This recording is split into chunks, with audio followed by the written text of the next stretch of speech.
Ini bisa dibilang hadiah indah di Hari Kartini buat kita, para perempuan. Undang-Undang Tindak Pidana Kekerasan Seksual atau UU TPKS akhirnya disahkan setelah berjuang bertahun-tahun untuk diloloskan. Kartini adalah pelopor perjuangan hak perempuan.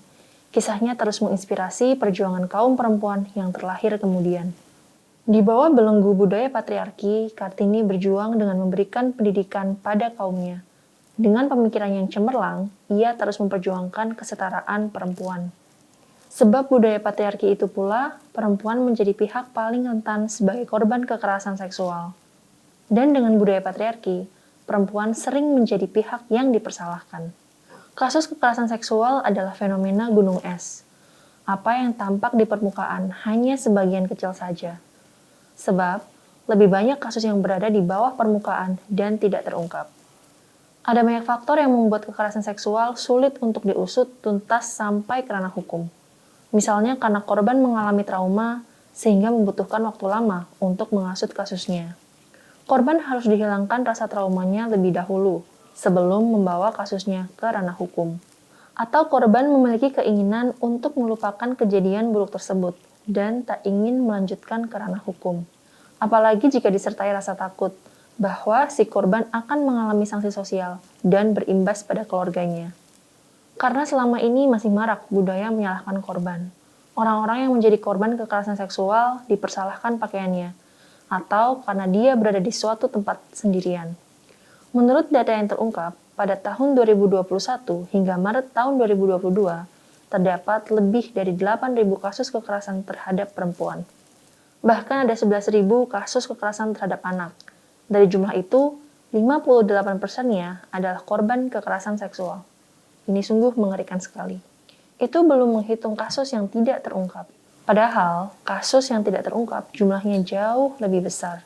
Dan selama ini, kebanyakan masyarakat tidak menyadari bahwa perbuatan yang dianggap sepele adalah pelecehan seksual.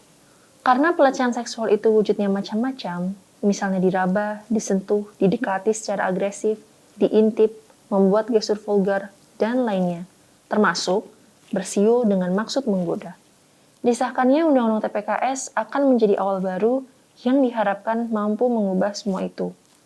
Sebab, undang-undang ini memiliki kelebihan dibanding undang-undang lainnya. Undang-Undang TPKS menggunakan orientasi korban, sehingga dianggap dapat memberi keadilan bagi korban.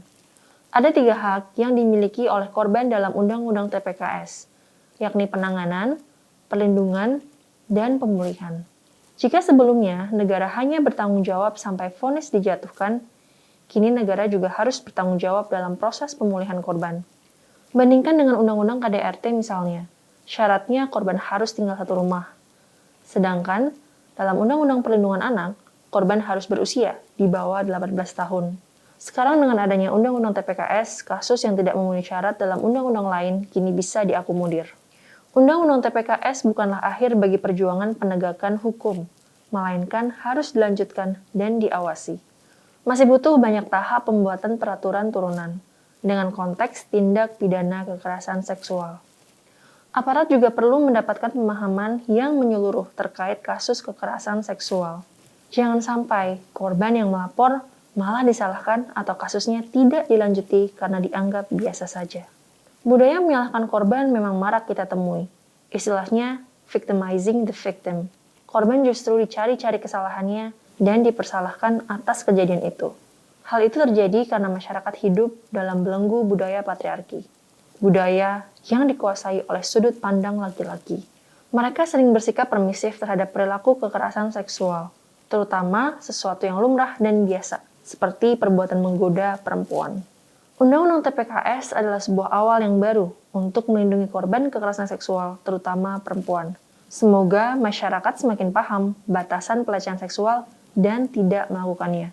Dan semoga kaum perempuan semakin aman dan dihormati sebagaimana mestinya.